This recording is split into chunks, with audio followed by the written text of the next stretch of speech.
agents are accused of attending sex parties funded by drug cartels. The parties allegedly took place between 2005 and 2008, but investigators only found out years later. Chip Reed is outside. Good morning. The report looks into numerous allegations of sexual harassment and sexual misconduct at the 4 law enforcement agencies that belong to the Department of Justice. But the allegation that's getting all the attention is that DEA agents had sex parties with Colombian prostitutes over a period of years.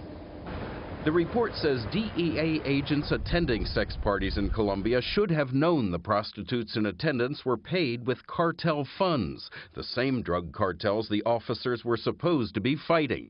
To make matters worse, most of the sex parties occurred in government-leased quarters where agents' laptops and BlackBerry devices were present, potentially exposing them to extortion, blackmail, or coercion. This report demonstrates that the DEA and others, they are engaging in activity that puts our national security at risk. The report even says that a foreign officer allegedly provided protection for the DEA agents' weapons during the parties. 10 agents were investigated and 7 admitted to DEA investigators that they participated in the sex parties. Their punishment was nothing more than suspensions, ranging from just 2 to 10 days. House Oversight Committee Chairman Jason Chaffetz says that's not enough.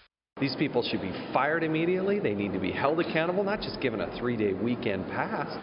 Prostitution is legal in Colombia in areas known as tolerance zones, and this is not the first time U.S. law enforcement agencies have been rocked by prostitution scandals there.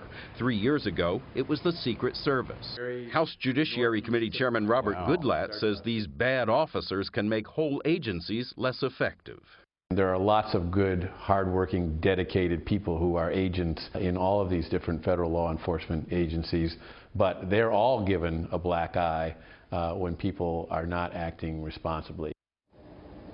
In a written statement, the Justice Department said it already has a zero-tolerance policy on sexual harassment and sexual misconduct, and that it is now working with DEA and the other law enforcement agencies to make sure it is enforced. Gail? All right, thank you, Chip. There's just something that seems odd about law enforcement officials and sex parties.